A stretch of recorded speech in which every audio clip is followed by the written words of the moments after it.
प्रथम मोर उद्धारकर्ता को धन्यवाद दिए से सुंदर सुजोग देथिबारु।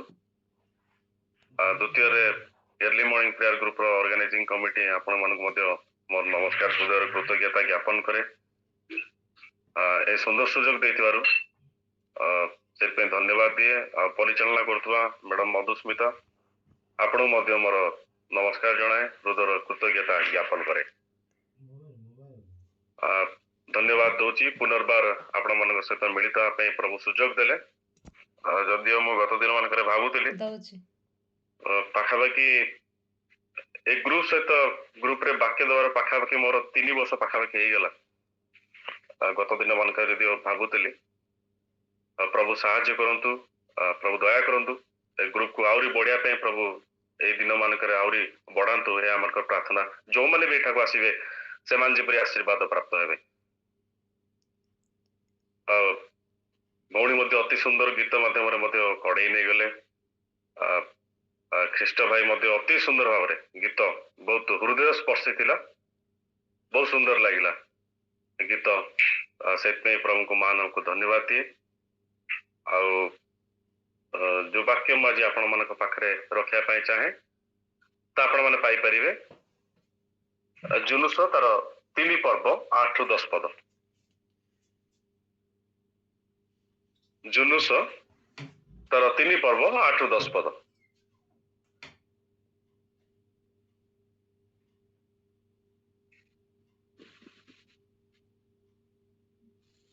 Praise the Lord. प्रभु को धन्यवाद। से लिखा जाए मात्र मनुष्य पशु तत्व परिधान करी यथा शक्ति परमेश्वर को डाकंतु और प्रत्येक लोक आपण आपण कुपथरु सेमान हस्तस्थित दौरात्मर विमुख हेतु जेते परमेश्वर पर दुखित होई आपण प्रचंड क्रोध निवृत्त हेबे तरे हम माने विनष्ट नहुबा।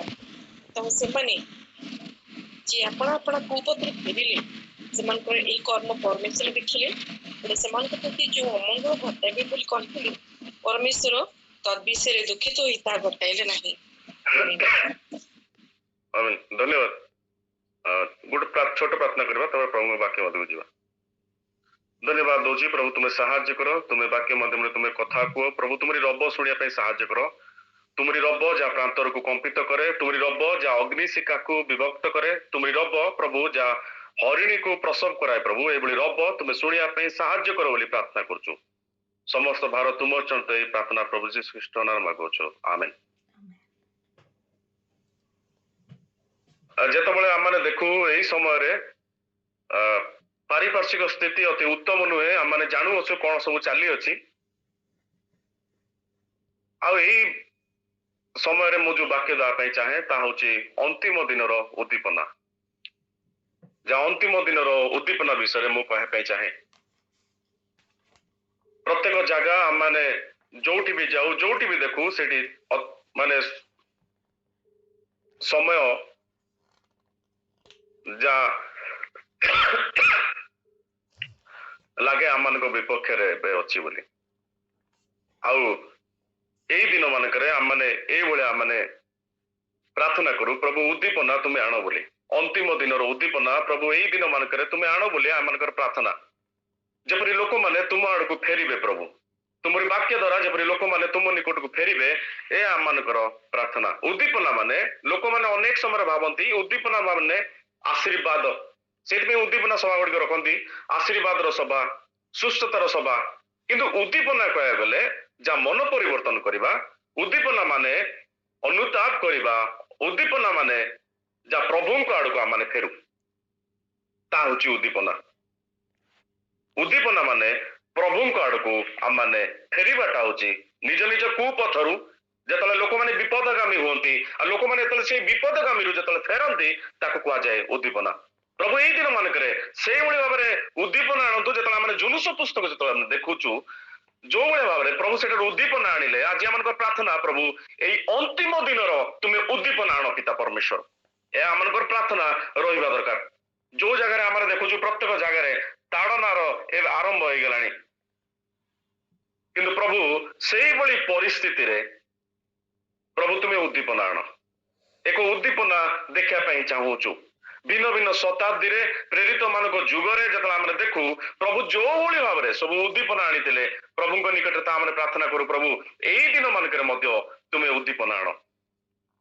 ଯେତେବେଳେ ଜୁନୁସ ପୁସ୍ତକ ଆମେ ଦେଖୁ ସେଇଠି ଆମେ ଦେଖିବାକୁ ପାରୁ ଯେ ତାଙ୍କୁ ସଦାପ୍ରଭୁ କହୁଛନ୍ତି ତୁମେ ଜୁନୁସକୁ କହୁଛନ୍ତି ଯେ ତୁମେ ଉଠ ଏବଂ ନିନିବି ମହାନଗରକୁ ଯାଅ ଆଉ ତହିଁ ବିରୁଦ୍ଧରେ ଘୋଷଣା କର କାରଣ ସେମାନଙ୍କ ଦୁଷ୍ଟତା ଆମ ସମ୍ମୁଖରେ ଉପସ୍ଥିତ ହୋଇଅଛି ଆଉ ଆମେ ସେମାନଙ୍କୁ ବିନାଶ କରିବା କାରଣ ସେମାନେ ଆମ ବିରୁଦ୍ଧରେ ଅତ୍ୟନ୍ତ ଅପରାଧ କରିଅଛନ୍ତି ସେମାନଙ୍କର ପାପ ବଢି ଯାଇଅଛି ଆଉ ଆମେ ସେମାନଙ୍କୁ ବିନାଶ କରିବା ବୋଲି ସଦାପ୍ରଭୁ କୁହନ୍ତି। ଆଉ ସେତେବେଳେ କଣ ଲେଖାଯାଏ ଜୁନୁସ ସଦାପ୍ରଭୁଙ୍କ ଛାମୁରୁ ତର୍ସିସକୁ ଯିବା ପାଇଁ ଉଠିଲେ ବୋଲି ଲେଖାଯାଏ ଆଉ ସେ ଜାଫ ନଗରକୁ ଯାଇ ତର୍ସିସ ଗାମୀ ଏକ ଜାହାଜ ପାଇଲେ ଆଉ ସେ ତହିଁର ଭଡା ଦେଇ ସଦାପ୍ରଭୁଙ୍କ ଛାମୁରୁ ତର୍ସିସକୁ ସେମାନଙ୍କ ସଙ୍ଗେ ଯିବା ନିମନ୍ତେ ସେ ଜାହାଜରେ ଚଢିଲେ ବୋଲି ଯେତେବେଳେ ଆମେ ଦେଖୁ ଏକ ପର୍ବରୁ ଏହା ଲେଖାଯାଏ। ଆଉ ମୁଁ କହିବା ପାଇଁ ଚାହେଁ ପ୍ରଭୁ ଉଦ୍ଦୀପନା ଆଣିଲେ ଉଦ୍ଦୀପନା ଝଡ ମାଧ୍ୟମରେ ଆଣିଲେ ଉଦ୍ଦୀପନା ଅନ୍ଧକାର ମଧ୍ୟରେ ଆଣିଲେ ଉଦ୍ଦୀପନା ସେଇ ମହାନଗର ମଧ୍ୟରେ ଆଣିଲେ। ତିନୋଟି ବିଷୟକୁ ଦେଖିବା ଉଦ୍ଦୀପନା ଝଡ ମଧ୍ୟରେ ଆଣିଲେ ଉଦ୍ଦୀପନା ଅନ୍ଧକାର ମଧ୍ୟରେ ଆଣିଲେ ଆଉ ଉଦ୍ଦୀପନା ମହାନଗର ମଧ୍ୟରେ ପ୍ରଭୁ ଆଣିଲେ। ଆଉ ଯେତେବେଳେ ଆମେ ଦେଖୁ ପ୍ରଭୁ ତାଙ୍କୁ କହୁଛନ୍ତି ତୁମେ ନିନିବିକୁ ଯାଅ ନିନିବି ଯାହା ପୂର୍ବରେ ଥିଲା କିନ୍ତୁ ଜୁନୁସ ଯିଏ ପଶ୍ଚିମକୁ ଗଲେ ତର୍ସିସକୁ ପୂର୍ବରେ ଅଛି ନିନିବି କିନ୍ତୁ ସେ ପଶ୍ଚିମକୁ ଗଲେ ଆଉ ଲେଖାଯାଏ ତାପରେ ସଦାପ୍ରଭୁ ପ୍ରଚଣ୍ଡ ବାୟୁ ପ୍ରେରଣ କଲେ ବୋଲି ଲେଖାଯାଏ ଆଉ ସମୁଦ୍ରରେ ଏଇଭଳି ଭାବରେ ପ୍ରଚଣ୍ଡ ବାୟୁକୁ ସେ ପ୍ରେରଣ କଲେ ଯୋଦ୍ୱାରା କି ଏକ ପ୍ରବଳ ତୋଫାନ ହେଲା ଆଉ ଜାହାଜ ଭାଙ୍ଗି ଯିବା ପରି ହେଲା ଆଉ ଯେତେବେଳେ ନାବିକ ମାନେ ମଧ୍ୟ ଭୀତ ହୋଇ ପ୍ରତ୍ୟେକ ଲୋକ ଆପଣା ଆପଣା ଦେବତା ମାନଙ୍କ ନିକଟରେ ପ୍ରାର୍ଥନା କଲେ ବୋଲି ଲେଖାଯାଏ। ଆଉ ଜାହାଜର ଅଧ୍ୟକ୍ଷ ସେତେବେଳେ ସେ କଣ କରିବେ ବୁଝିପାରିଲେନି କାରଣ ବାହାରେ ଦେଖୁଛନ୍ତି ପ୍ରବଳ ଝଡ ଯୋଉଟା କି ଜାହାଜକୁ ନିୟନ୍ତ୍ରଣ କରିବା କଷ୍ଟକର ହଉଛି ଆଉ ସେ କଣ କରିବେ ସେମାନେ ଜାହାଜର ଅଧ୍ୟକ୍ଷ କଣ କଲେ ସେ ଜାହାଜର ଅନ୍ତରସ୍ଥ ଭାଗକୁ ଗଲେ ବୋଲି ଲେଖାଯାଏ ଆଉ ଅନ୍ତରସ୍ଥ ଭାଗକୁ ଗଲେ ସେ ଜାଗାରେ ଦେଖାଉଛନ୍ତି ଏକ ଆଶ୍ଚର୍ଯ୍ୟର ବିଷୟ ଜୁନୁସ ସେ ଜାଗାରେ ଶୋଇ ପଡିଛନ୍ତି। ଆରେ ବାହାରେ ପ୍ରବଳ ଝଡ କିନ୍ତୁ ଜୁନୁସ ଅନ୍ତରସ୍ଥ ଜାଗାରେ ଅତି ଆରାମ ଭାବରେ ସେ ଶୋଇ ପଡିଅଛନ୍ତି ତା ଦେଖିଲେ ବହୁତ ଆଶ୍ଚର୍ଯ୍ୟ ଲାଗେ। ଆଉ ଯେତେବେଳେ ସେମାନେ ଭାବୁଛନ୍ତି ଯେ ଝଡ କାଁ ଯୋଗୁ ହଉଛି ଏ ଝଡ ଯୋଗୁ ଆମର ଜାହାଜକୁ ନିୟନ୍ତ୍ରଣ କରିବା କଷ୍ଟକର ହେଇ ପଡୁଅଛି ଆଉ ଜାହାଜକୁ ସେମାନେ ଚଲେଇ ପାରୁନାହାନ୍ତି ସେଇଭଳି ପରିସ୍ଥିତିରେ ସେମାନେ ଯେତେବେଳେ ଗୁଲି ବାଣ୍ଟ କଲେ ଆଉ ଲେଖାଯାଏ ପୁରାତନ ନିୟମରେ ଯେତେବେଳେ ଗୁଲି ବାଣ୍ଟ କରନ୍ତି ପରମେଶ୍ୱର ତା ଉତ୍ତର ମାଧ୍ୟମରେ ସେ କଥା କହନ୍ତି ଆଉ ଗୁଲି ବାଣ୍ଟ କରିବା ପରେ ସେମାନେ ଜାଣିବାକୁ ପାରିଲେ ଯେ ଜୁନୁସଙ୍କ ନାଁ ଉଠିଲା ଆଉ ଜୁନୁସଙ୍କୁ ସେମାନେ ପଚାରୁଛନ୍ତି ତୁମେ କୋଉ ଗୋଷ୍ଠୀର ଲୋକ ତୁମେ କେଉଁଠାରେ ଆସୁଛ ତୁମେ କୋଉ ଗୋଷ୍ଠୀର ଲୋକ ଆଉ ସେତେବେଳେ ଜୁନୁସ କହୁଛନ୍ତି ଜୁନୁସ ତାର ଏକ ପର୍ବ 9 ପଦ ଟିକେ ପଢନ୍ତୁ।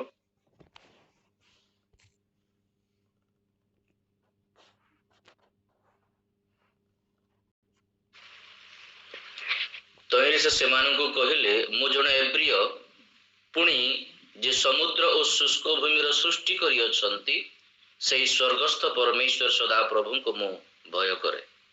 ଦେଖନ୍ତୁ ଏଇଠି ଲେଖାଯାଏ ଏଇଭଳିଆ ମୁଁ ସଦାପ୍ରଭୁଙ୍କୁ ଭୟ କରେ କିନ୍ତୁ ନ୍ୟୁ ଇଣ୍ଟରନ୍ୟାସନାଲ ଭର୍ସନ NIV ଯଦି ସେଇଟାକୁ ଆପଣ ଦେଖିବେ ସେଇଠି ଲେଖାଯାଏ I am a Hebrew and I worship the Lord।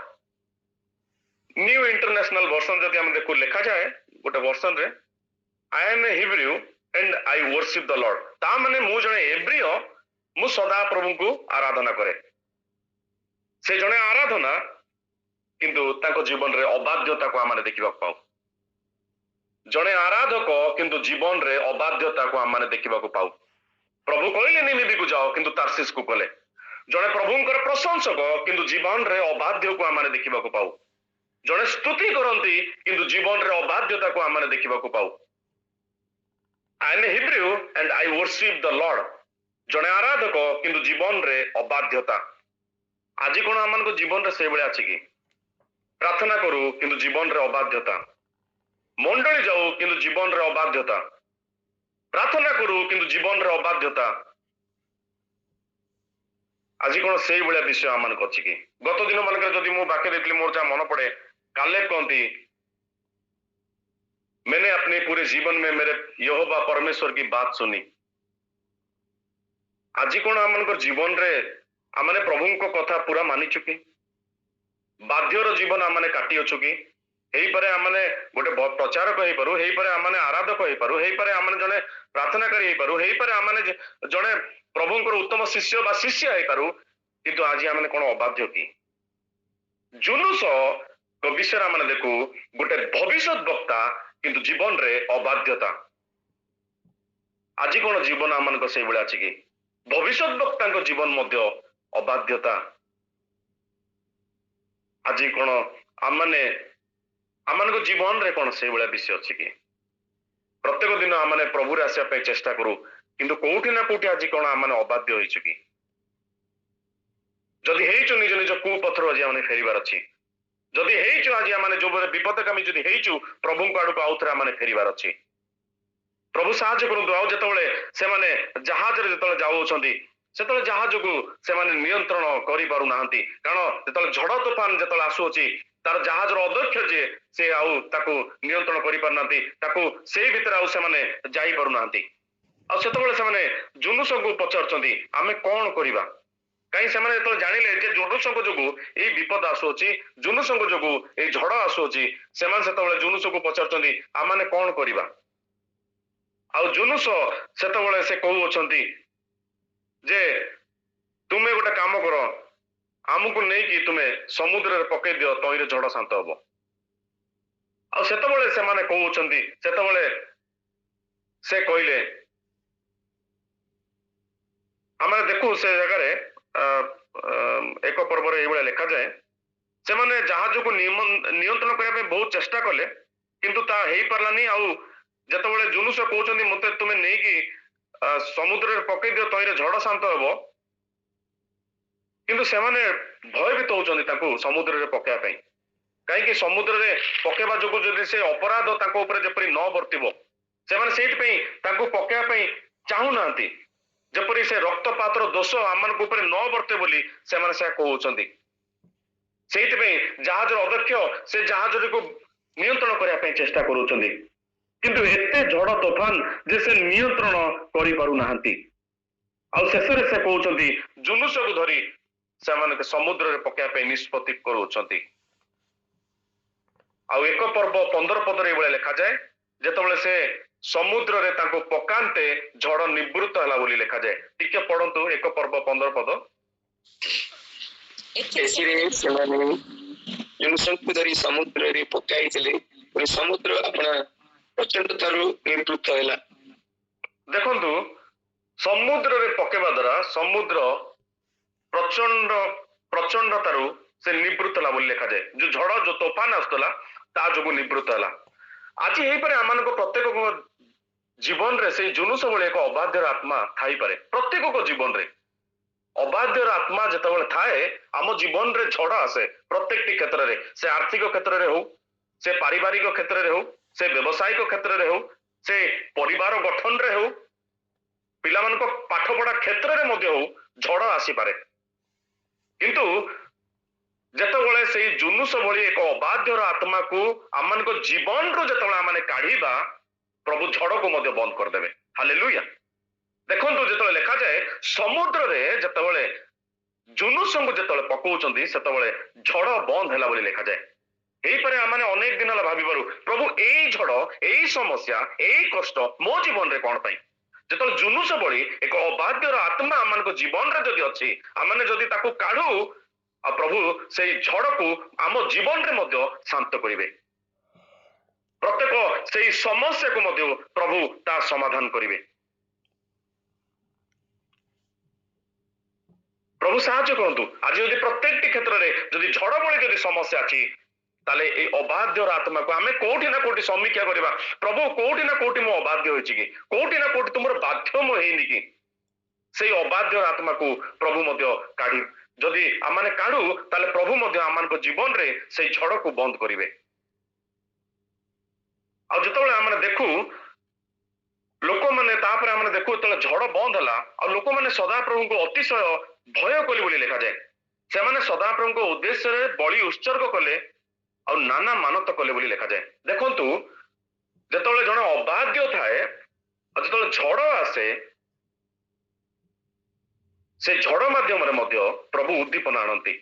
ଯୋଉଭଳି ଭାବରେ ସେଇଠି ଲେଖାଯାଏ, ଲୋକମାନେ ସଦାପ୍ରଭୁଙ୍କୁ ଅତିଶୟ ଭୟ କଲେ ଆଉ ସଦାପ୍ରଭୁଙ୍କ ଉଦ୍ଦେଶ୍ୟରେ ବଳି ଉତ୍ସର୍ଗ କଲେ ଆଉ ନାନା ମାନତ କଲେ ବୋଲି ଲେଖାଯାଏ। ସେମାନେ ସଦାପ୍ରଭୁଙ୍କୁ ସେଇ ପ୍ରକୃତି ମାଧ୍ୟମରେ ମଧ୍ୟ ଦେଖିପାରିଲେ। ସେ ସଦାପ୍ରଭୁଙ୍କୁ ସେମାନେ ଭୟ କଲେ ବୋଲି ଲେଖାଯାଏ। ଝଡ଼ ମାଧ୍ୟମରେ ମଧ୍ୟ ପ୍ରଭୁଙ୍କର ସେଇ ଶକ୍ତିକୁ ସେମାନେ ଜାଣିପାରିଲେ। ଝଡ଼ ମାଧ୍ୟମରେ ମଧ୍ୟ ପ୍ରଭୁ ଉଦ୍ଦୀପନା ସେଦିନ ଆଣିଲେ ଆଉ ଲୋକମାନେ ପ୍ରଭୁଙ୍କ ଆଡକୁ ଫେରିବାଟା ଆମେ ଦେଖିପାରୁଅଛୁ ଏ ଜାଗାରେ। ତାପରେ ଆମେ ଦେଖୁ ଯେ ଦ୍ୱିତୀୟରେ ଜୁନୁସଙ୍କୁ ସେଠାରେ କଣ ହେଇଛି, ସମୁଦ୍ରରେ ପଡିବା ମାତ୍ରେ ଗିଳିବା ନିମନ୍ତେ ଏକ ମତ୍ସ୍ୟକୁ ପ୍ରେରଣ କଲେ ବୋଲି ଲେଖାଯାଏ। ଆଉ ମତ୍ସ୍ୟକୁ ଯେତେବେଳେ ସେ ପ୍ରେରଣ କଲେ, ଲେଖାଯାଏ 3 ଦିନ 3 ରାତ୍ରି ସେ ମତ୍ସ୍ୟ ଗର୍ଭରେ ରହିଲେ। ଦେଖନ୍ତୁ, ମତ୍ସ୍ୟ ଭିତରେ ଯେତେବେଳେ 3 ଦିନ 3 ରାତ୍ରି ରହିଲେ, ଏକ ଅନ୍ଧକାରମୟ ଜାଗା ଥିବ, ସେ ଜାଗା, ସେଇ ଜାଗା ମଧ୍ୟରେ ଜୁନୁସ ରହିଲେ। ସେ କଣ ଭାବୁଥିବେ ଜାଣିଛନ୍ତି, ଯେ ମତ୍ସ୍ୟ ପେଟ ଭିତରେ ଯୋଉ ଉଦର ମଧ୍ୟରେ ଯୋଉ ଅନ୍ଧକାର ଅଛି, ତାଠୁ ଅନ୍ଧକାର ମଧ୍ୟ ମୋ ହୃଦୟ ଅଛି, ଯାହା ଯୋଗୁ ମୁଁ ଏ ପରିସ୍ଥିତିର ସମ୍ମୁଖୀନ ହଉଅଛି। ଏକ ଭବିଷ୍ୟତ ବକ୍ତା କେବେ ବି ଭାବି ପାରୁନଥିବ ଏକ ଅନ୍ଧକାରମୟ ପରିସ୍ଥିତି ଦେଇକି ତାକୁ ଏଭଳି ପରିସ୍ଥିତି ଦେଇକି ତାକୁ ଯିବାକୁ ପଡିବ ବୋଲି। ସେ କେବେ ବି ଭାବି ନଥିବ। ଜୁନୁସ ଭବିଷ୍ୟତ ବକ୍ତା ଯେତେବେଳେ ଜଣେ ଅବାଧ୍ୟ ହୁଏ, ଏଇଭଳି ପରିସ୍ଥିତି ଦେଇକି ସେ ଯାଏ। ଜୀବନରେ ଝଡ଼ ଆସେ, ଜୀବନ ଅନ୍ଧକାରମୟ ପରିସ୍ଥିତି ଦେଇକି ଯିବାକୁ ପଡେ। ଆଉ ସେ ଜାଗାରେ ହେଇପାରେ ସେ ବୁଲି ପାରୁନଥିବ, ବହୁତ ଅସୁବିଧାରେ ଥିବ, କିନ୍ତୁ ସେଇ ଅନ୍ଧକାରରେ ପ୍ରଭୁ ତାକୁ ଜାଣିବା ପାଇଁ ଚାହିଁଲେ ଯେ ପ୍ରଭୁଙ୍କ ଆଡକୁ ଫେରିବା ପାଇଁ। ପ୍ରଭୁ ଯାହା କହିଥିଲେ, ଯୋଉ ଜାଗାକୁ ଯିବା ପାଇଁ କହିଥିଲେ, କିନ୍ତୁ ତାର ସେ ବିପରୀତ ଦିଗରେ ଗଲେ। ପ୍ରଭୁ ସେଇଥିପାଇଁ ଝଡ଼ ମାଧ୍ୟମରେ ଉଦ୍ଦୀପନା ଆଣିଲେ। ପ୍ରଭୁ ସେଇଥିପାଇଁ ଅନ୍ଧକାର ମାଧ୍ୟମରେ ମଧ୍ୟ ଉଦ୍ଦୀପନା ଆଣୁଅଛନ୍ତି। କାରଣ ଜୁନୁସ ତାର 2 ପର୍ବ 2 ପଦରେ ଏଇଭଳିଆ ଲେଖାଯାଏ, ମୁଁ ଆପଣା ଦୁଃଖ ସକାଶୁ, 2 ପର୍ବ 2 ପଦ ଟିକେ ପଢନ୍ତୁ। ଜୁନୁସ, ମୁଁ ଆପଣା ଦୁଃଖ ସକାଶୁ ସଦାପ୍ରଭୁଙ୍କୁ ଡାକିଲି, ତହିଁରେ ସେ ମୋତେ ଉତ୍ତର ଦେଲେ। ମୁଁ ପାତାଳରେ ଉଦରରୁ ପ୍ରାର୍ଥନା କଲି, ତୁମେ ମୋର ରୋଗ ଶୁଣିଲ। ଦେଖନ୍ତୁ ଏଇଠି ଲେଖାଯାଏ, ମୁଁ ପ୍ରାର୍ଥନା କଲି ଆଉ ତୁମେ ମୋର ଉତ୍ତର ଶୁଣିଲ। ଦେଖନ୍ତୁ, ଅନ୍ଧକାର ମାଧ୍ୟମରେ ମଧ୍ୟ ପ୍ରଭୁ ଏକ ଉଦ୍ଦୀପନା ଆଣୁଅଛନ୍ତି। ଉଦ୍ଦୀପନା ମାନେ ପ୍ରଭୁଙ୍କ ଆଡକୁ ଫେରିବା। ଆଜି ସେଇଭଳି ପ୍ରକାର ଆମମାନଙ୍କ ପ୍ରାର୍ଥନା, ପ୍ରଭୁ ତୁମେ ଉଦ୍ଦୀପନା ଆଣ ଏଇ ଦିନ ମାନଙ୍କରେ। ଲୋକମାନେ ଯେପରି କୁପଥରୁ ଫେରିବେ, ଦୌରାତ୍ମ୍ୟରୁ ଫେରିବେ, ବିପଦଗାମୀ ଯୋଉମାନେ ହେଇଛନ୍ତି ସେମାନେ ଯେପରି ଫେରିବେ, ତୁମ ଆଡକୁ ଫେରିବେ। ପ୍ରଭୁ ମନ ପରିବର୍ତ୍ତନ କରିବେ, ଅନୁତାପର ସହିତ ପ୍ରଭୁ ତୁମ ଆଡକୁ ଯେପରି ଲୋକମାନେ ଫେରିବେ। ପ୍ରଭୁ ଏ ଆଜି ଆମଙ୍କର ପ୍ରାର୍ଥନା ହବା ଆବଶ୍ୟକ ଅଟେ। ଦେଖନ୍ତୁ, ଜୁନୁସ ଭବିଷ୍ୟତ ବକ୍ତା ହେଇପାରନ୍ତି, କିନ୍ତୁ ଜୀବନରେ ଏକ ଅସ୍ଥିରତା ଆମେ ଦେଖିବାକୁ ପାରୁ। ଜୀବନ ତାଙ୍କର ସ୍ଥିରତା ନାହିଁ। ଯେତେବେଳେ ଜୁନୁସଙ୍କ ବିଷୟରେ ଆମେ ଅଧ୍ୟୟନ କରୁ, ଜୁନୁସ ଗୋଟେ ଭବିଷ୍ୟତ ବକ୍ତା, କିନ୍ତୁ ଜୀବନରେ ଅସ୍ଥିରତାକୁ ଆମେ ଦେଖିବାକୁ ପାରୁ। କାହିଁକି ପ୍ରଭୁ କହୁଛନ୍ତି ତୁମେ ନିନିବେକୁ ଯାଅ, କିନ୍ତୁ ଇଏ ତାର୍ସିସକୁ ଗଲେ। ସେଇଥିପାଇଁ ପ୍ରଭୁ ଝଡ଼ ଆଣିଲେ, ସେଇଥିପାଇଁ ତାଙ୍କୁ ଅନ୍ଧକାର ରଖିଲେ। ଏକ ଅସ୍ଥିରତା ଆମେ ତାଙ୍କ ଜୀବନରେ ଦେଖିବାକୁ ପାରୁ। ଯଦି ଆତ୍ମିକ ଜୀବନରେ ଅସ୍ଥିରତା, ତାହେଲେ ପ୍ରତ୍ୟେକ କ୍ଷେତ୍ରରେ ଅସ୍ଥିରତା। ତୃତୀୟ ଯୋହନ 1 ପର୍ବ 2 ପଦ ଟିକେ ପଢନ୍ତୁ। ତୃତୀୟ ଯୋହନ 1 ପର୍ବ 2 ପଦ।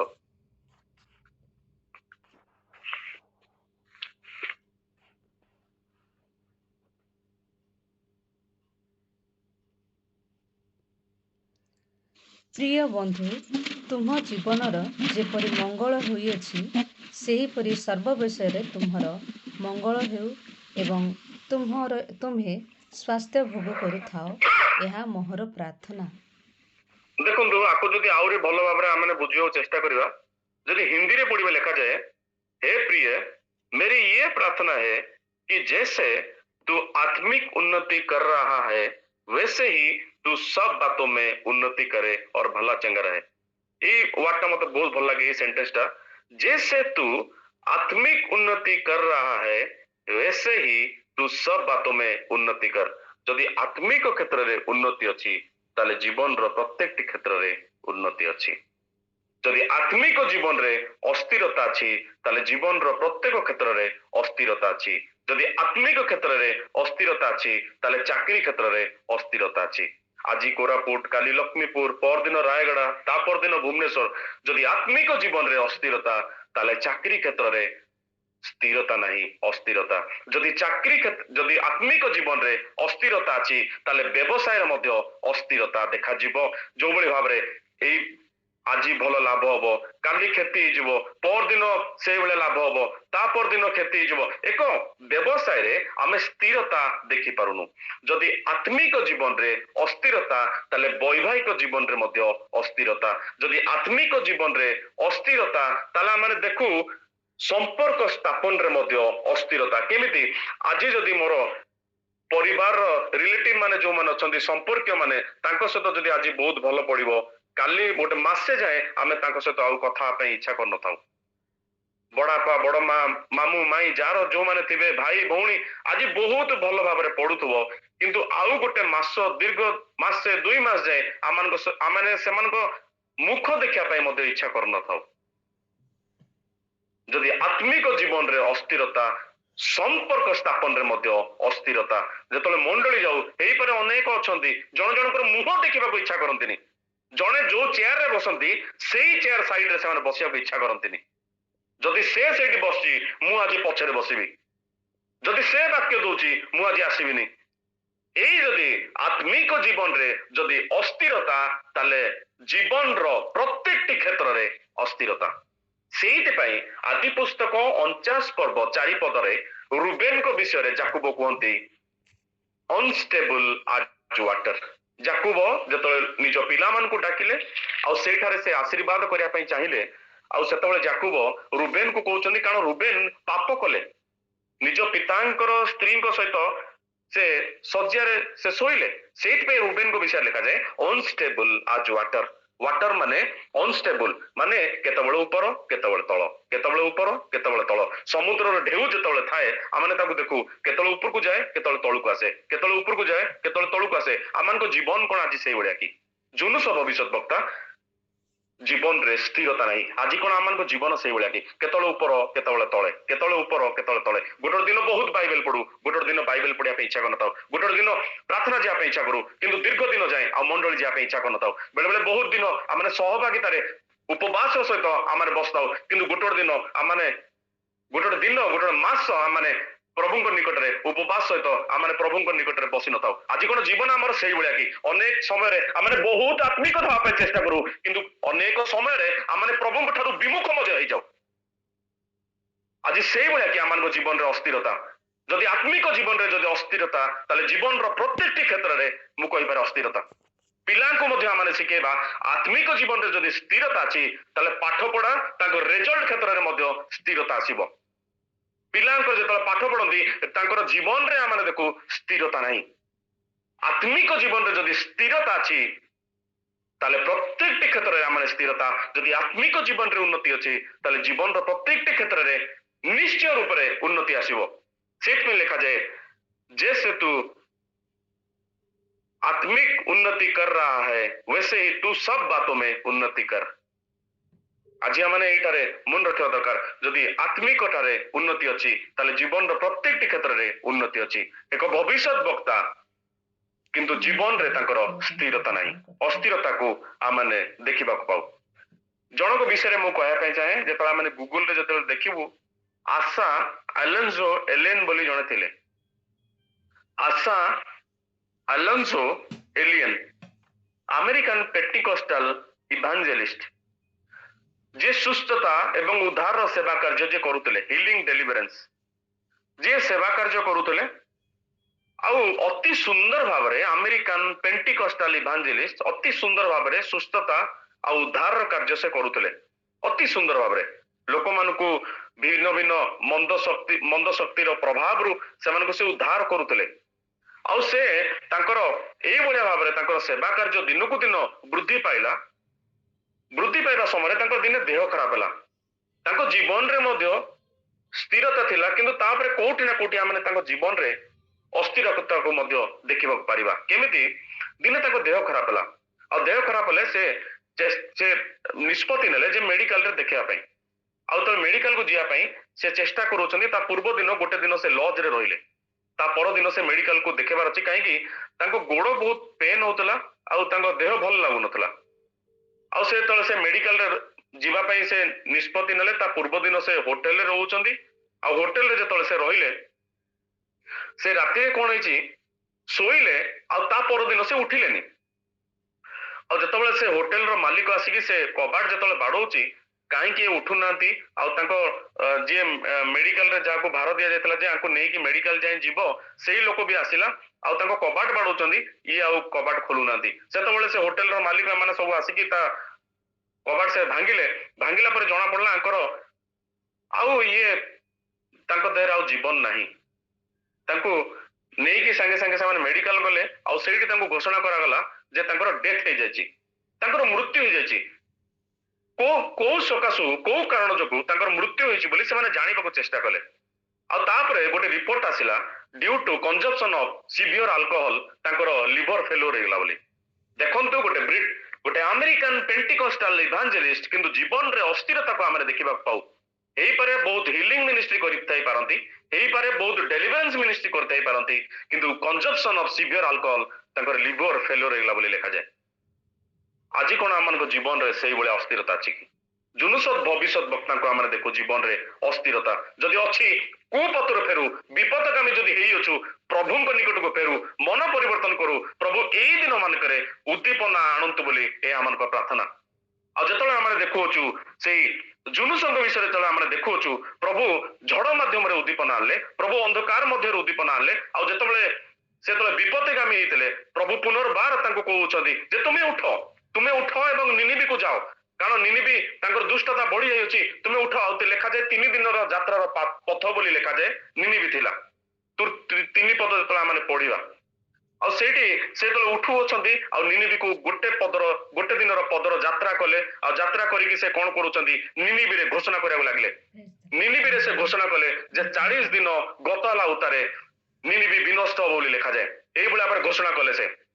ଆଉ ଦେଖନ୍ତୁ, ଗୋଟେ ଭବିଷ୍ୟତ ବକ୍ତା ଯେତେବେଳେ ପ୍ରଭୁଙ୍କ ବାକ୍ୟ ଯେତେବେଳେ ସେ ପ୍ରେରଣ କରୁଛନ୍ତି, ଯେତେବେଳେ ପ୍ରଭୁଙ୍କର ବାଧ୍ୟ ମଧ୍ୟ ହଉଛନ୍ତି ଗୋଟେ ଭବିଷ୍ୟତ ବକ୍ତା, ଆମେ ଦେଖୁ ସେତେବେଳେ ନିନିବିରେ ଲୋକମାନେ ମନ ପରିବର୍ତ୍ତନ କରିବା ପାଇଁ ଲାଗିଲେ।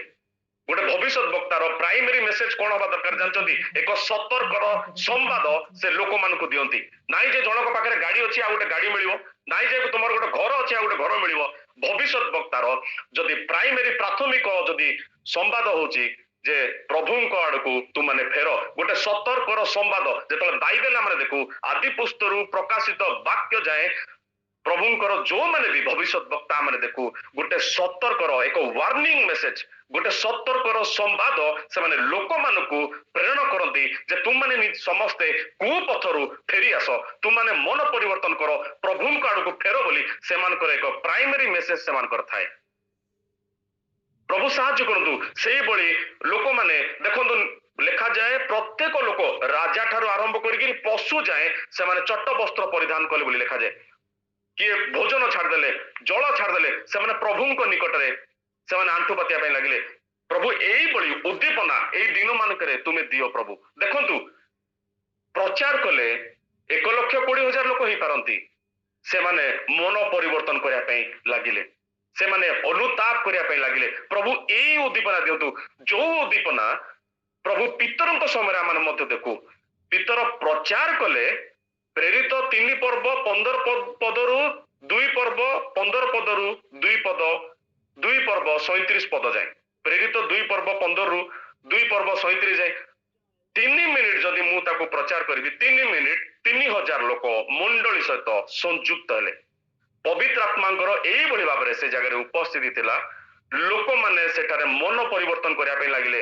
ଧର୍ମାନ୍ତୀକରଣ କେହି ନାହାନ୍ତି, କିନ୍ତୁ ଲୋକମାନେ ମନ ପରିବର୍ତ୍ତନ କରିବା ପାଇଁ ଲାଗିଲେ। ହେଇପାରେ ଅନେକ ଲୋକ ସେମାନଙ୍କ ବାହିକ ଜୀବନରେ ବହୁତ ଚେଷ୍ଟା କରିଥିବେ ପରିତ୍ରାଣ ପାଇବା ପାଇଁ, ସେଇଥିପାଇଁ ଲୋକମାନେ ଆଜିକାଲି କିଏ ପାହାଡ ଉପରକୁ ଚଢିକି ପଳଉଛି, କିଏ ନିଆଁ ଉପରେ ଚଢିକି ପଳଉଛି, କିଏ ନିଜ ଶରୀରକୁ କଷ୍ଟ ଦଉଛି, ରକ୍ତ ବାହାର କରୁଛି, କିନ୍ତୁ ସେଥିରେ ମଧ୍ୟ ସେମାନଙ୍କର ହୃଦୟ ପରିତ୍ରାଣ ସେମାନଙ୍କର ତୃପ୍ତ ହଉନାହାନ୍ତି, ସେମାନେ ବାହିକ କାର୍ଯ୍ୟ ଦ୍ୱାରା ପରିତ୍ରାଣ ପାଉନାହାନ୍ତି। ସେମାନଙ୍କ ଅନ୍ତର ଭିତରେ କୋଉଠି ନା କୋଉଠି ସେମାନଙ୍କର ପରିତ୍ରାଣ ପାଇବାର ଅଛି, ତୃପ୍ତ ହଉନାହାନ୍ତି। ସେଇଥିପାଇଁ ସେମାନେ ଯୋଉମାନେ ବି ଆସିଥିଲେ ଅଣଜିହୁଦୀ ମାନେ, ପ୍ରଭୁଙ୍କର ବାକ୍ୟ ସେମାନେ ଶୁଣିଲେ, ସେମାନଙ୍କ ହୃଦୟକୁ ବିଦୀର୍ଣ୍ଣ କଲା ବୋଲି ଲେଖାଯାଏ। ଆଉ ସେ ସମସ୍ତେ ସେଦିନ ମନ ପରିବର୍ତ୍ତନ କରିବା ପାଇଁ ଲାଗିଲେ। पवित्र आत्मांकर एइभଳି भाबरे कार्य आमने देखिबा करू बाप्तिजुक जौन जे पाखापाखि 25 वर्षर अधिक जे प्रांतर रे थिले किंतु 5 ରୁ 6 मास प्रचार कले लेखा जाए फारूसी और साधुकी माने मन से माने बाप्तिस्म नवा पई आगे आसिले बोली लेखा जाए। देखो कि भलिया शक्ति सामर्थ्य थिला सेमान को प्रचार रे। आजिकाली आमे प्रचार कले गोटे लोक मध्य मन परिवर्तन हबाटा कष्टकर होची किंतु सेतबेले प्रचार करथिले लोक माने मन परिवर्तन करिया पे लागिले। सेहित पई बाप्तिजुक जौन कहंती रे काल सर्पर वंश आगामी क्रोधरु पलायन निमंते तुमको किए चेतना देला।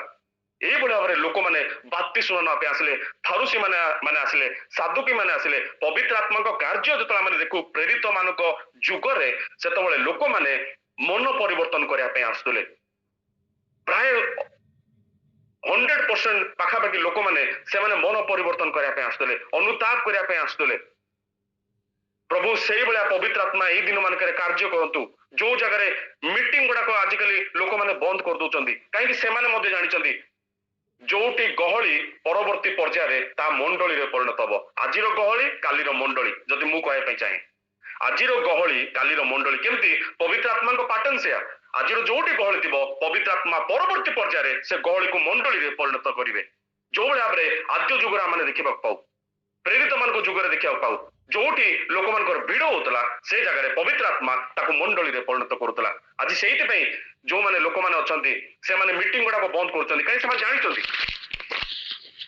से माने जानिछंती जो जगह रे गहली परवर्ती पर्याय रे सेही गहली दिने ना दिने मंडली रे परिणत हेबो। सेहित पई लोक माने देखंतु भय करि होछंती। इंडिया रो जदि पॉपुलेशन देखिबा क्रिश्चियन मानकर 2.35 किंतु 78% पॉपुलेशन एक 2.35% रो पॉपुलेशन को भयभीत होचंती। काई पवित्र आत्मा जे आम सहित अछंती जे आजिर गहली को परवर्ती पर्याय रे जे मंडली रे परिणत करिवे। प्रभु उद्दीपना ए भलिया भाबरे आनंतु ए दिन मानकरे आज मनकर प्रार्थना हबा दरकार। प्रभु आजिर गहली कालीर मंडली या निश्चय भाबरे घटिबो, आगामी दिन मानकरे घटिबो। जो जगह रे गहली हबो प्रभु सेही गहली को पवित्र आत्मा को द्वारा एक मंडली रे परिणत करिवे। जो जगह रे प्रचार कले जुनुस निनिवे महानगर रे लोक माने पशुरु आरंभ करिकी राजा समस्ते से माने मन परिवर्तन करिया पे लागिले, अनुताप करिया पे लागिले। आ लेखा जाए सदा प्रभु सेतबेले अमंगल रु क्षांत हेले बोली लेखा जाए से मान को दंड देलेनी। प्रभु सेही भलिया भाबरे एई दिन मानकरे एई जागा मानकरे प्रभु उद्दीपना आनंतु, लोक माने तांका आडकु फेरंतु। जो माने विपत्तिगामी हेचंती अनेक लोक आज अछंती प्रभु तुम ठारू विमुख होइचंती, प्रभु से माने तुम आडकु फेरंतु। प्रभु ता मानकर प्रार्थना प्रभु उद्दीपना आनिबे निश्चय। झड़ माध्यम आनिले, अंधकार माध्यम आनिले, निनिवे महानगर रे प्रभु उद्दीपना आनिले। निश्चय प्रभु अंतिम दिनर उद्दीपना आनिबाकू जाउछंती। जो जगह रे लोक माने गहली हबो परवर्ती पर्याय रे प्रभु ताकू मंडली रे परिणत करिवे। लोक माने बाह्य कार्य द्वारा से माने परितृप्त होई नथिबे, किंतु जो जगह रे वाक्य बुणा जीवो पवित्र आत्मा एई भली भाबरे कार्य करिवे जे लोक माने से दिन से माने परित्राण पाइबे। प्रभु अंतिम दिनर उद्दीपना आनिबाकू जाउछंती। आमने प्रार्थना करिबा। प्रभु ए वाक्य रे आशीर्वाद करंतु।